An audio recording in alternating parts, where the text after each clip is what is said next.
The morning of October 17, 1944, broke gray and uncertain over the Philippine Sea. Aboard the USS Intrepid, one of the Navy's fast carriers, steaming 200 miles east of Luzon, the day began as so many others had, with the metallic clang of reveille, the smell of coffee and aviation fuel, and the knowledge that before the sun reached its zenith, some of the men on this ship would be dead. In the ready room of Torpedo Squadron 18, Lieutenant Junior Grade Thomas "Tommy" Archer sat with his crew, studying reconnaissance photographs of a Japanese convoy spotted the previous evening. At 24, Archer was considered old by carrier standards, a veteran of 23 combat missions, his boyish face from Nebraska now lined with the premature aging that comes from seeing too much too young.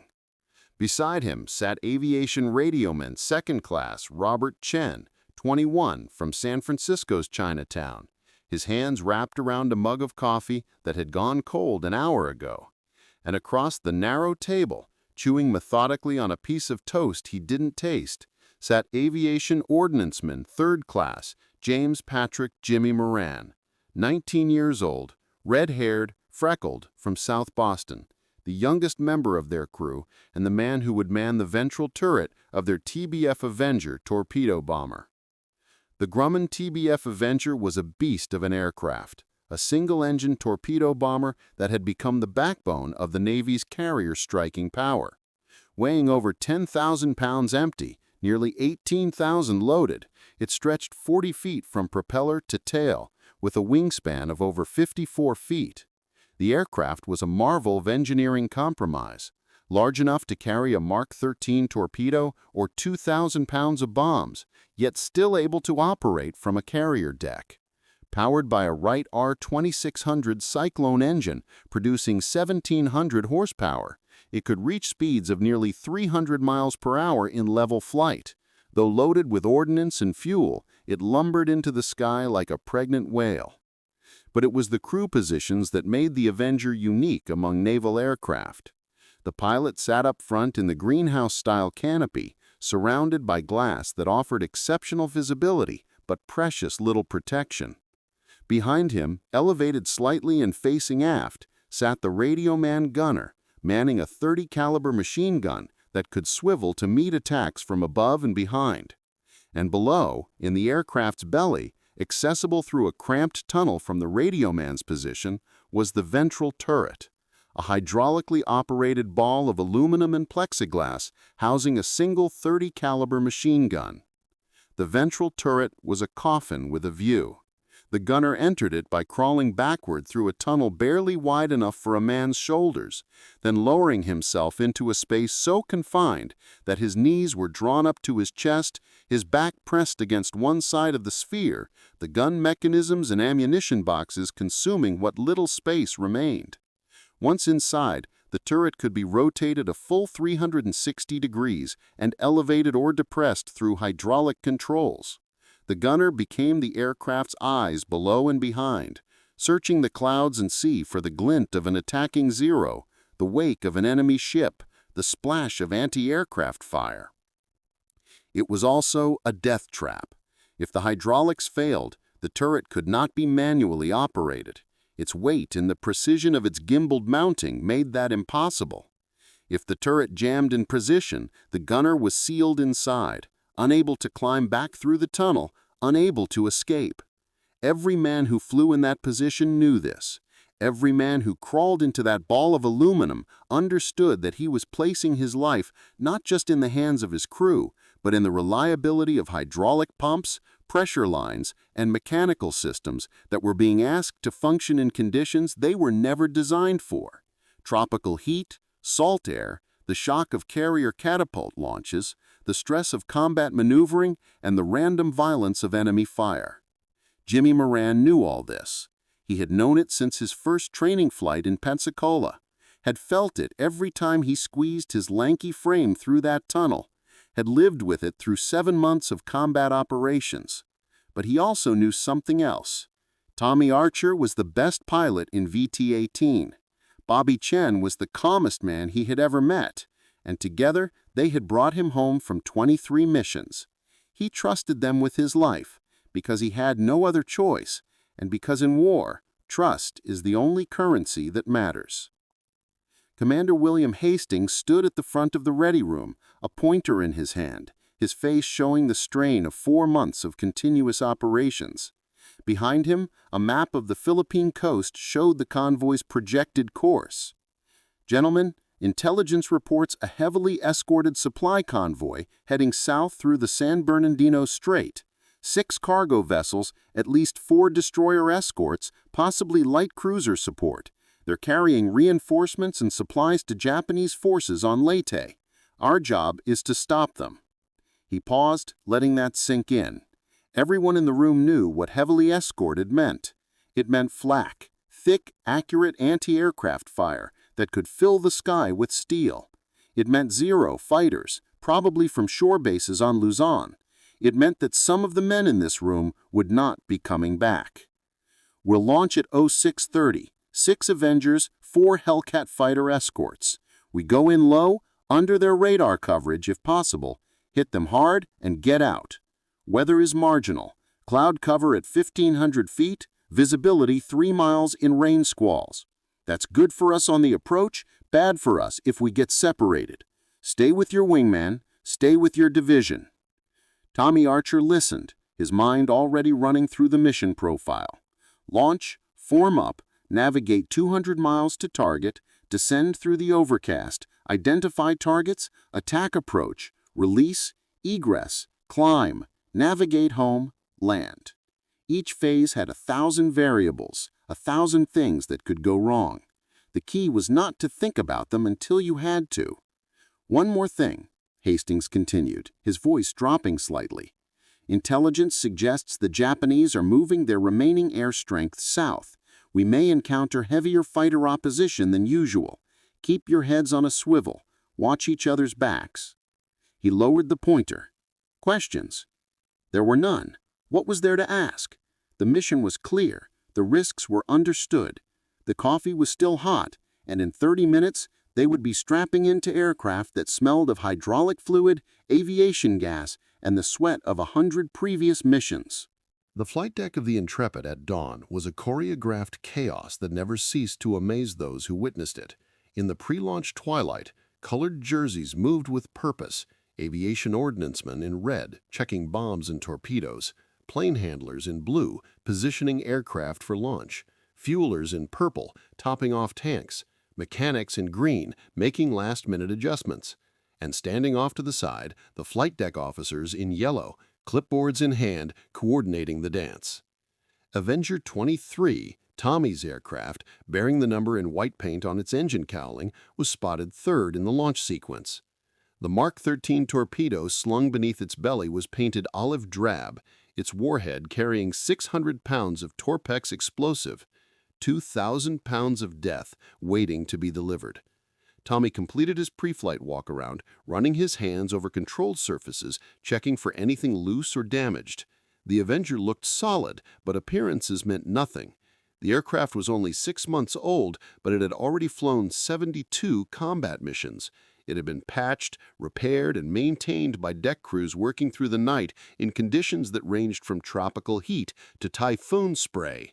Some of those repairs held, some didn't. You never knew which until the shooting started. Bobby Chen was already in his position, checking his radio equipment, adjusting the flexible mount of his .30 caliber gun. He caught Tommy's eye through the greenhouse canopy and gave a thumbs up. Down below, accessible only through the radioman's compartment, Jimmy Moran was preparing to enter the ventral turret. He had already stowed his parachute, useless in the turret, there wasn't room for it, and was now making his way backward through the narrow tunnel, his flight boots disappearing as he lowered himself into the sphere. "You good, Jimmy?" Bobby called down through the intercom. "Yeah, I'm good." Jimmy's voice came back, slightly strained as he contorted himself into position. "Jesus, they could have made this thing an inch bigger. Then you'd just eat more and still not fit." "Funny guy, Bobby, real funny." The turret hydraulics hummed as Jimmy tested the controls. The sphere rotated smoothly, the gun elevating and depressing. Everything checked out. Everything always checked out on the ground. Tommy hauled himself up the side of the fuselage and dropped into the pilot's seat. The cockpit was familiar territory. Throttle on the left, stick in the center, rudder pedals at his feet, the bewildering array of instruments and gauges that told him everything he needed to know about his aircraft's health: oil pressure, fuel quantity, cylinder head temperature, manifold pressure, airspeed, altitude, compass heading. He had memorized their positions so completely that he could fly on instruments in the worst weather without conscious thought. He strapped in, the shoulder harness and lap belt clicking home. The flight deck officer appeared at his wing, made eye contact, and began the starting procedure. Tommy primed the engine, set the mixture, and hit the starter. The right cyclone caught with a cough, then settled into a powerful rumble that shook the entire aircraft. Blue smoke poured from the exhaust stacks. The propeller became a translucent disc. Around him, other Avengers were starting up, the deck becoming a thundering cacophony of 14-cylinder radial engines. The Hellcat fighters were already running, their Pratt & Whitney engines screaming at a higher pitch. Tommy ran through his pre-takeoff checklist with the practiced efficiency of repetition. Controls free and correct. Trim set for takeoff. Fuel on main tank, mixture full rich, prop full forward, flaps set, tailwheel locked. The flag officer's signal was wind up to full tower. Tommy advanced the throttle to the stop, holding the brakes as the Avenger strained against its own weight. 1,700 horses trying to drag 9 tons of aircraft, fuel, and ordnance into the sky. The deck vibrated. The torpedo swayed beneath the fuselage. The flag dropped. Tommy released the brakes. The Avenger lurched forward, slowly at first, then gathering speed as the catapult officer ran alongside, checking that everything looked right. 50 feet, 60, 70, the end of the deck approaching, the bow pitching slightly in the morning swell, and then the horizon dropped away, replaced by gray sky and grayer water, and they were flying, barely, the Avenger mushing through the air more than flying, Tommy holding precise forward pressure on the stick to keep the nose down as they accelerated, the airspeed needle creeping up, 80 knots, 90, 100. Gear up, flaps up, climb power. The world fell away beneath them, and for a moment the war didn't exist. There was only the aircraft, the sky, and 3 men trusting each other with their lives. Form up on me, stay tight, weather looks like shit up ahead. The flight to target was a test of navigation and nerve. Tommy led his division of 3 Avengers at 1,500 feet, just below the cloud deck, the visibility exactly as briefed, about 3 miles in light rain. The Hellcat escorts flew high cover, invisible in the overcast, but Tommy knew they were up there. At least, he hoped they were. Bobby Chen worked the navigation, calling out headings and waypoints, his voice calm and professional over the intercom. Below them, the Philippine Sea stretched in endless gray. There was nothing to see, nothing to measure progress against, just the slow passage of time and the steady burn of fuel. In the ventral turret, Jimmy Moran scanned the sky below and behind, his world reduced to a hemisphere of plexiglass and the ever-present vibration of the engine. His legs had already gone numb, they always did, but he ignored the discomfort. Discomfort was the price of vigilance, and vigilance was what kept you alive. "Pilot, this is Hellcat Leader," the radio crackled. "We've got bogeys bearing 030, Angels 15. Count 6 zeros. They haven't seen us yet." Tommy's hand tightened on the stick. "Copy that. Keep 'em off us if you can. We're still 20 minutes from target." "Will do. Hellcats going hunting." The radio went silent except for static and the occasional terse transmission. Somewhere above, in the clouds, 8 aircraft were beginning a deadly dance. Tommy forced himself to focus on the mission. The fighters would do their job. He had to do his. "Coast ahead," Bobby announced. "Right where it should be. Come left to 270. Tommy banked gently, the islands of the Philippines materializing through the haze. Green jungle, white beaches, the smoking remnants of previous airstrikes. And ahead, exactly where intelligence had said they would be, the convoy. "Tally-ho!" Tommy transmitted. 6 ships in Callum, destroyers on the flanks, heavy flak, going in." This was the moment that separated those who survived from those who didn't. The moment when you pushed down the instinct for self-preservation and pointed your aircraft at a target that was doing everything in its power to kill you. The convoy had spotted them. The sky erupted with black puffs of anti-aircraft fire, each burst a few feet across, each one capable of shredding an aircraft into confetti. Tommy nosed down, building speed, the airspeed indicator winding up past 200 knots. The Avenger shuddered as they hit turbulence from the explosions. Shrapnel pinged off the wings and fuselage. Small stuff, nothing that would bring them down, but each hit was a warning that the next one could be catastrophic. "Steady," Tommy muttered, more to himself than his crew. "Steady, steady, steady!" At 500 feet, he leveled off, racing toward the largest cargo ship, a vessel of perhaps 6,000 tons, riding low in the water with supplies. The torpedo had to be released at the right altitude, the right airspeed, the right angle, or it would either skip off the water or dive too deep and pass beneath the target. Every variable had to be perfect. The ship grew in his windscreen. He could see men on the deck, see the flash of their weapons, see the desperate attempts to maneuver. But a ship that size couldn't dodge, not in the time they had. "Torpedo armed," he announced, flipping the switch. "Roger," Bobby confirmed. The world narrowed to the target, the pipper, the release point. Flak burst all around them. Something hit the wing hard enough to jerk the aircraft sideways. Tommy corrected, held steady. "Release!" The Avenger leaped upward as a ton of weight dropped away. Tommy pulled hard on the stick, hauling the aircraft into a climbing turn, away from the convoy, away from the flak, away from the hell they'd just flown through. Behind them, a geyser of water marked the torpedo's entry, then a seconds-long wait, an eternity, before the dull boom of the explosion rolled across the water. The cargo ship shuddered, slowed, began to list. "Good hit! Good hit!" Bobby was shouting over the intercom. But there was no time to celebrate. Tommy was already looking for the other Avengers, trying to reform the division for the flight home. 2 appeared through the smoke. The 3rd was missing. "Baker 3, this is Baker Lead. Report position." Silence. "Baker 3, Baker Lead. Do you copy?" Nothing. Tommy felt the familiar sick weight in his stomach. Another crew gone. Another 3 sets of parents who would receive telegrams. Another 3 chairs empty in the ready room. "Form up," he transmitted to the remaining aircraft. "We're going home." They were 30 miles from the convoy, climbing through 8,000 feet, when Bobby Chen noticed the hydraulic pressure gauge. "Skipper, we've got a problem."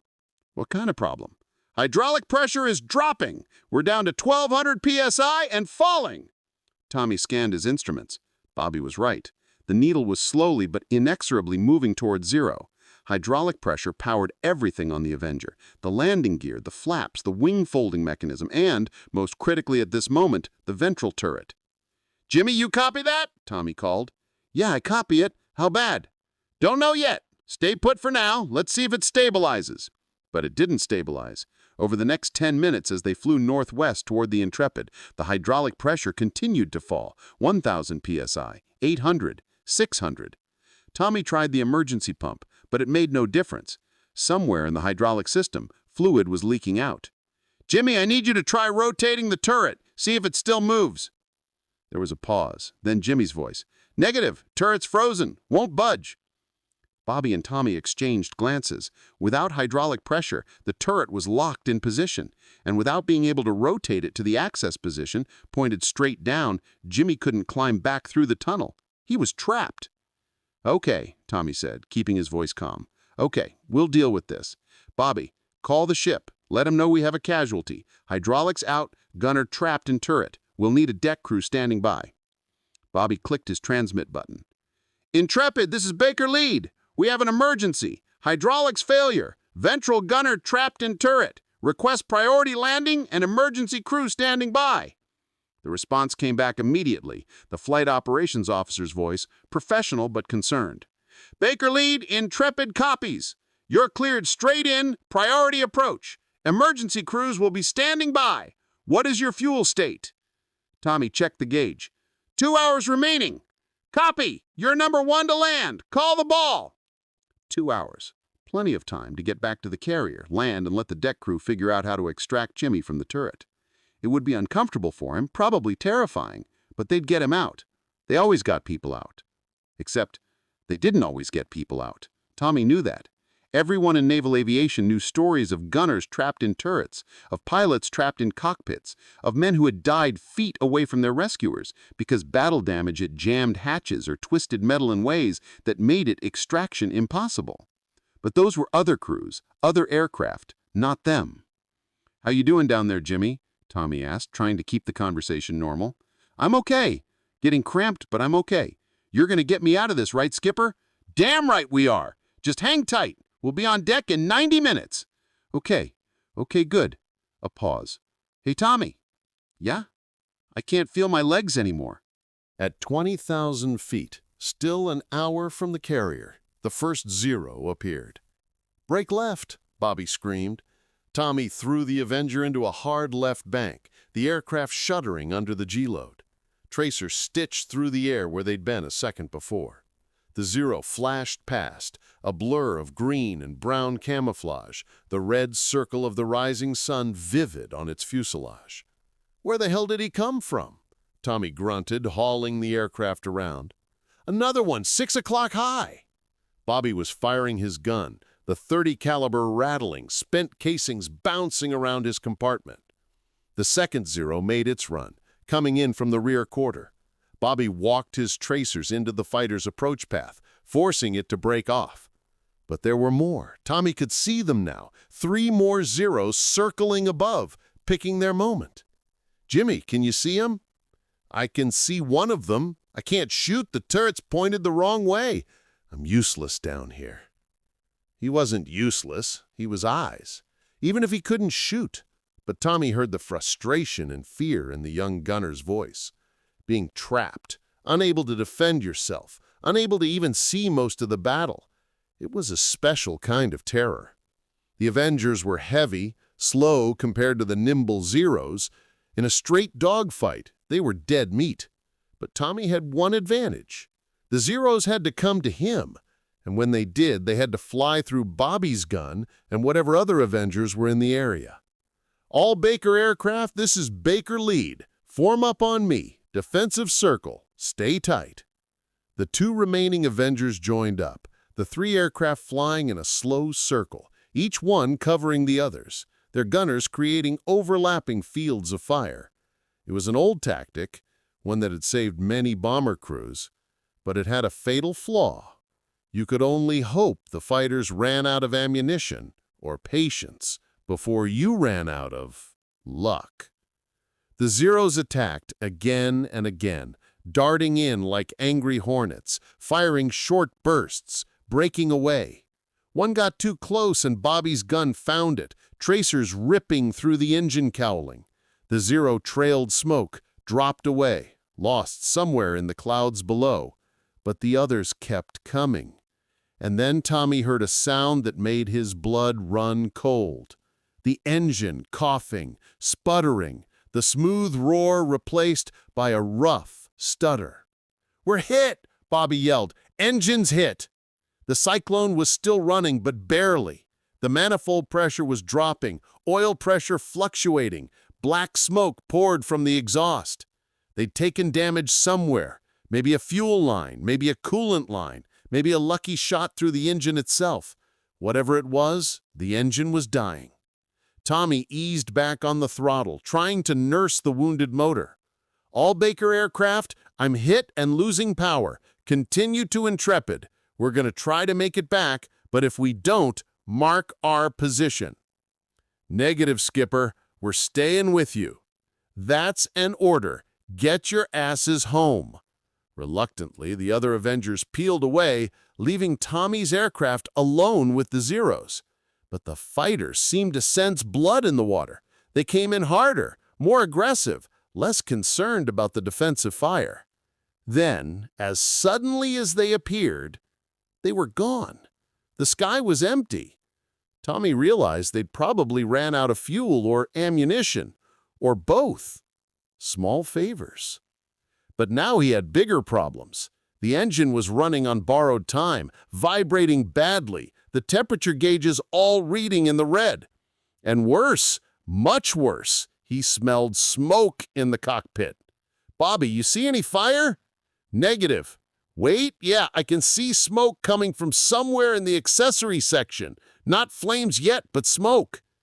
"Jimmy, how you doing?" "I'm not doing great, Tommy. I can't breathe very well down here. It's getting really hot. Is there a fire?" "We've got some smoke, but we're managing it. We're going to get you home, Jimmy, I promise." It was a promise he had no right to make, and they both knew it. 30 miles from the Intrepid, With the engine temperature climbing past all safe limits and fuel dropping faster than it should, probably leaking from battle damage, Tommy had to face reality. They might not make it back to the carrier, and even if they did, landing with a failed hydraulic system was going to be nearly impossible. No hydraulics meant no landing gear, no flaps, no arresting hook. They would have to belly land on the deck, a controlled crash that would probably tear the aircraft apart, which meant Jimmy, still trapped in the ventral turret, would be crushed. Intrepid, this is Baker Lead. We're 30 miles out, but we're in bad shape. Engine failing, hydraulics gone, possible fuel leak. I don't think we're going to make it to the deck. The radio crackled. Baker Lead, what is your intention? I'm considering ditching, but we still have a man trapped in the ventral turret. There was a pause, longer than Tommy liked. When the operations officer came back on, his voice was carefully neutral. Baker Lead, confirm you cannot extract the gunner before ditching. Negative. Turret is jammed. No hydraulic power to move it. Another pause. Tommy could imagine the scene in the carrier's operations room. Officers conferring, someone probably getting the captain, everyone trying to figure out if there was a solution that didn't involve the death of Aviation Ordnanceman 3rd Class James Moran. Baker Lead, standby. Bobby Chen was looking at Tommy, and Tommy was looking at Bobby, and both of them were thinking the same thing. If they ditched, the Avenger would sink in less than a minute. Jimmy, trapped in the turret, would go down with it. There would be no time to get him out, even if the aircraft stayed intact on impact, which it probably wouldn't. But if they tried to make it back to the carrier and the engine quit, they'd go into the water anyway, possibly from altitude, which would be even more catastrophic. And if they made it to the carrier, a belly landing would likely kill Jimmy just as surely as a ditching. There were no good options. There were only degrees of bad. Tommy said quietly, Jimmy, you listening? I'm listening. We may have to ditch. You understand what that means? A long silence. Then, yeah, I understand. Another pause. Can you get me out before we hit? I don't think so. We'd need hydraulics to move the turret, and we don't have any. We'd need tools to cut through the turret structure, and we don't have those either. So I'm going down with the plane. I didn't say that. You didn't have to. Bobby Chen's voice broke through on the intercom. Wait, what if we don't ditch? What if we try to make it back? Maybe the engine holds together. Maybe we can belly land and the plane stays intact. Maybe the deck crew can get him out after we're stopped. And maybe the plane breaks apart on landing and we all die, Tommy replied. We need to be realistic about this. I am being realistic. I'm saying we don't give up on Jimmy while he's still alive.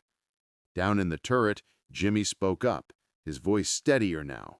Hey guys, listen to me. If you're going to ditch, you need to do it while the engine's still running and you have some control.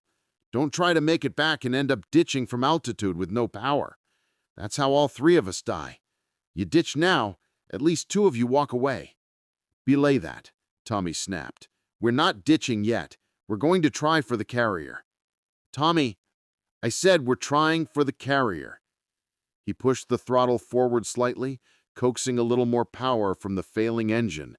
The Cyclone responded with a shower of sparks from the exhaust and a fresh plume of black smoke. But the airspeed crept up. The Intrepid was 20 miles ahead. They could make it. They had to make it. Intrepid, this is Baker Lead. We're attempting to return to deck. Request clear deck and full emergency crew. We're going to need everything you've got. Roger, Baker Lead. You're cleared for straight-in approach. We'll be ready. At 10 miles out, Tommy could see the carrier, a gray rectangle on the gray water, impossibly small from this altitude, the white wake of its passage showing it was turning into the wind to receive him. Around it, the other ships of the task force took up their plane guard positions, ready to pick up survivors if the worst happened.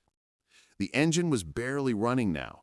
Tommy had reduced power to almost nothing, letting the Avenger glide more than fly, trying to conserve what little fuel remained and keep the engine from seizing entirely. The altimeter was unwinding. 5,000 feet, 4,000, 3,000. The rate of descent was manageable, but only just. If you lost the engine now, they'd never reach the deck. "Gear down," he ordered, then remembered. "Shit, Bobby, we don't have hydraulics. Gear won't come down." "What about manual extension?" "Takes time, and we don't have time. We're going in belly first." He could see figures on the carrier deck now, men running to positions, fire trucks moving into place, the emergency barriers being raised. They were going to slide to a stop on the bare metal deck, the torpedo gone, but 9 tons of aircraft grinding along on its belly. If everything went perfectly, they'd stop before they reached the island superstructure. If not, they'd go over the side or plow into the parked aircraft forward or explode in a fireball when a fuel tank ruptured. "Jimmy, you still with us?" "Still here. Getting hard to breathe, really hot down here. Just hold on, 2 more minutes." 1 mile. Tommy could see individual faces on the deck now. The landing signal officer was in position at the stern, paddles raised, but there would be no normal landing today. No catching the wire with the arresting hook. Just a mad, uncontrolled rush toward the deck and a prayer that they all survived it. "Call the ball," the radio transmitted. Tommy almost laughed. What was he supposed to say? That he could see the ball? That he was on glide slope? Nothing about this was normal. "Intrepid, I've got you in sight. Coming in." "Roger, you're cleared to land. Deck is clear." The carrier grew to fill his windscreen. Tommy bled off airspeed, trying to judge the descent rate, knowing that if he came in too fast, they'd skip over the deck entirely and go into the water on the other side. Too slow, and they'd stall and drop like a stone. "Brace yourselves," he transmitted. The carrier was 100 feet away. 50. The stern ramp coming up fast. Tommy held the nose up, let the tail come down first, praying the impact wouldn't rip the aircraft apart. The tail wheel hit the deck with a crunch of metal. The Avenger bounced, came down again, this time on its belly. The scream of aluminum on steel was deafening. Sparks flew in sheets. Tommy held the stick back, keeping the nose up as long as possible, fighting to keep the aircraft straight as it slewed sideways. They were stopping. The deck was rushing past slower now. The emergency barriers appeared ahead. Cables strung across the deck at waist height, designed to catch an out-of-control aircraft. The Avenger hit them, and they caught, wrapping around the wings, the fuselage, finally bringing the aircraft to a shuddering halt 300 feet from where they'd touched down. For a moment, there was silence. Then Tommy was moving, ripping off his harness, pushing back the canopy. "Get out! Get out!" Bobby was already scrambling, dropping from the radio man's position onto the deck.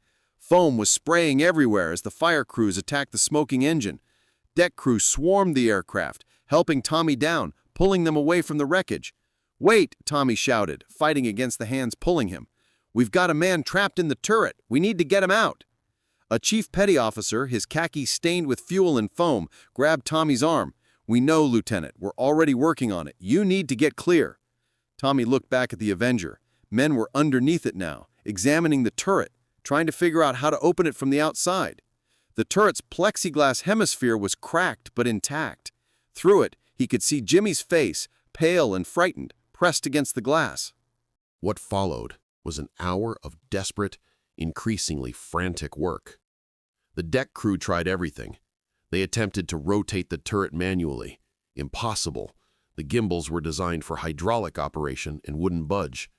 They tried to restore hydraulic pressure by bringing up portable pumps, but the hydraulic lines had been shredded by shrapnel and the fluid just poured out. They tried to remove the turret from outside by unbolting the mounting ring, but the bolts were seized or stripped or inaccessible. They tried to cut through the aluminum skin of the turret with hacksaws, but the metal was thicker than expected and hardened, designed to stop machine gun bullets. The saws barely scratched it. They brought up cutting torches, but the first time they tried to use one, Jimmy started screaming. The torch was heating the metal, and inside the confined space, the temperature was climbing to unbearable levels. With each passing minute, Jimmy's condition worsened. They had managed to get him water through a small gap where the turret met the fuselage, and he gulped it down, but he was clearly in distress. The heat, the shock, the cramped position, it was all taking its toll. Tommy refused to leave the scene. He stood underneath the Avenger, talking to Jimmy through the plexiglass, trying to keep him calm, keep him focused. "You're doing great, Jimmy. They're gonna get you out." "How?" Jimmy's voice was hoarse. "They can't cut through. They can't unbolt it. How are they gonna get me out?" Tommy had no answer. He pressed his hand against the plexiglass, and on the other side, Jimmy pressed his hand to match. Two hands, separated by an inch of material that might as well have been a mile. Commander Hastings arrived, having rushed from the bridge. He took one look at the situation and immediately pulled together every engineering officer and senior chief on the ship. They studied the turret from every angle, consulted the aircraft technical manuals, made calculations, and proposed solutions. Each one was tried. Each one failed. The reality was this: the turret had been designed to be accessed from inside the aircraft through a specific sequence, rotate to the access position using hydraulics, then crawl through the tunnel. It had never been designed to be opened from outside. The engineers who built it had never imagined a scenario where that would be necessary, and now that oversight was killing a 19-year-old boy from South Boston. By the second hour, Jimmy had stopped responding as much. His voice was weaker, his words slurred. The ship's doctor had been consulted, and his diagnosis was grim: dehydration, heat exhaustion, possibly internal injuries from the landing, and the effects of being cramped in a confined space for hours. He needed to get out. Soon. "We could crane the whole aircraft off the deck, take it to the hangar bay where we have more room to work," someone suggested. Hastings shook his head. "We'd have to attach the crane slings. The movement could shift the wreckage, crush him worse than he already is. And we'd still have the same problem in the hangar bay. We can't get through that metal fast enough." An aviation machinist's mate spoke up quietly. "Sir, there's one more option. We could try to flood the turret with water to bring his core temperature down, keep him alive longer while we work. We could thread a hose through that gap." "Do it." They tried. They got a thin hose through and started pumping cool water into the turret. For a few minutes, it seemed to help. Jimmy's responses became clearer, but then he started coughing, choking. The water was pooling at the bottom of the turret, and in his contorted position, he couldn't keep his head above it. They had to stop. Tommy was watching all of this with a growing sense of horror. They were running out of options. They were running out of time. And Jimmy was running out of life. "Let me talk to him, alone." The deck crew stepped back. Tommy crouched under the aircraft, his face inches from the cracked plexiglass. "Jimmy, it's me." "Hey, Skipper." The voice was barely a whisper now. "I don't think this is going to work out. Don't talk like that. Tommy, listen. I know what's happening. I know they can't get me out." A weak cough. "It's okay. I'm not mad about it. You got us home. That's what you promised. You got us home." "I promised to get you out." "You got me home," Jimmy repeated. "That's enough." Tommy felt something break inside him, some wall he had built between himself and the reality of what was happening. His throat tightened, his eyes burned. "You did good up there, Jimmy. The whole mission. You were the best gunner I ever flew with. Even better than Thompson? Way better than Thompson. Thompson couldn't hit the ocean if he fell out of the plane." A weak laugh from inside the turret. "Thanks, Tommy, for everything, for being a good pilot, for taking care of me up there." A pause. "Tell my mom. Tell her I wasn't scared. Okay? Tell her I was with my crew and I wasn't scared." "I'll tell her." "And Tommy, don't blame yourself for this. It wasn't your fault. It was just bad luck, bad timing. Could have happened to anyone." But Tommy knew better. It had happened to Jimmy because Tommy had led them on that mission, had flown through that flak, had brought the aircraft back in the condition it was in. Every decision, every choice, every second of that flight had led to this moment. And now a 19-year-old kid was dying, and there was nothing anyone could do about it. As the sun began to set over the Philippine Sea, casting long shadows across the Intrepid's flight deck, the truth became unavoidable. They were not going to extract Jimmy Moran from the turret, not alive. His responses had become sporadic and ceased altogether. The ship's doctor, checking what vitals he could through the plexiglass, confirmed what everyone already knew. Aviation Ordnanceman 3rd Class James Patrick Moran died at 1847 hours, still trapped inside the ventral turret of Avenger 23. Surrounded by his crew but unreachable, his hand still pressed against the plexiglass where Tommy had placed his hours before. Commander Hastings made the decision quickly. We're not cutting him out. We bury him as he is, in the aircraft. It's his station. It's where he died doing his duty. We give him that respect. Tommy, still underneath the aircraft, still kneeling where he'd spent the last 6 hours, simply nodded. He couldn't speak. He couldn't think.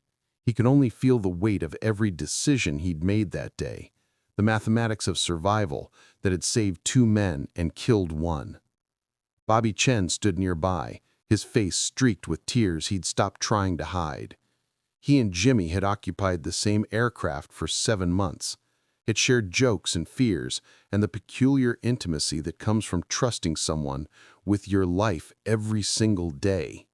Now that person was gone, trapped in a metal ball 20 feet away, and Bobby couldn't even touch him one last time. The deck crew worked through the night, preparing Avenger 23 for burial at sea. They drained what fuel remained, removed the ammunition, secured any loose equipment. They welded a steel plate over the radioman's access tunnel, sealing Jimmy's position permanently. They attached chains and cables for the cranes to lift the aircraft. At 0600 hours the next morning, with the sun just breaking the horizon, the crew of the Intrepid assembled on the flight deck for a burial service unlike any they had witnessed before. Avenger 23 sat at the stern, cleaned and prepared, the turret still containing the body of Jimmy Moran. An American flag had been draped over the fuselage. The captain of the Intrepid, Captain Josiah Bolger, read from the Navy burial service. His voice carried across the silent deck. We therefore commit his body to the deep, to be turned into corruption, looking for the resurrection of the body when the sea shall give up her dead, and the life of the world to come, through our Lord Jesus Christ. The cranes engaged. Avenger 23 lifted off the deck, swung out over the side, hung suspended for a moment over the dark Pacific waters. Then the cables released. The aircraft fell nose first, entering the water with a tremendous splash. For a few seconds it floated, the aluminum catching the morning light. Then the nose dropped, water poured through every opening, and the Avenger began its final dive. Tommy Archer watched from the deck, standing at attention, his hand locked in salute. He watched until the last piece of the aircraft, the vertical stabilizer with its white number 23, slipped beneath the surface. And then it was gone, taking Jimmy Moran to a grave 2,000 feet deep, where the pressure was absolute, and the darkness complete, and the war could never reach him again. Bobby Chen broke formation and stood next to Tommy. Neither man spoke. There was nothing to say that could change what had happened, nothing that could bring Jimmy back, nothing that could fill the empty space he'd left behind. Finally, Bobby said, "He was right, you know, what he said to you. It wasn't your fault." I said, "He was 19 years old, Bobby. 19. He should be going to baseball games and dancing with girls and figuring out what to do with his life. Instead, he's at the bottom of the ocean because I couldn't get him out. You got us home, against everything, the engine failing, the fighters, the fire. You got us back to this deck. You gave him every chance. It wasn't enough. It was all you could do. It was all any of us could do."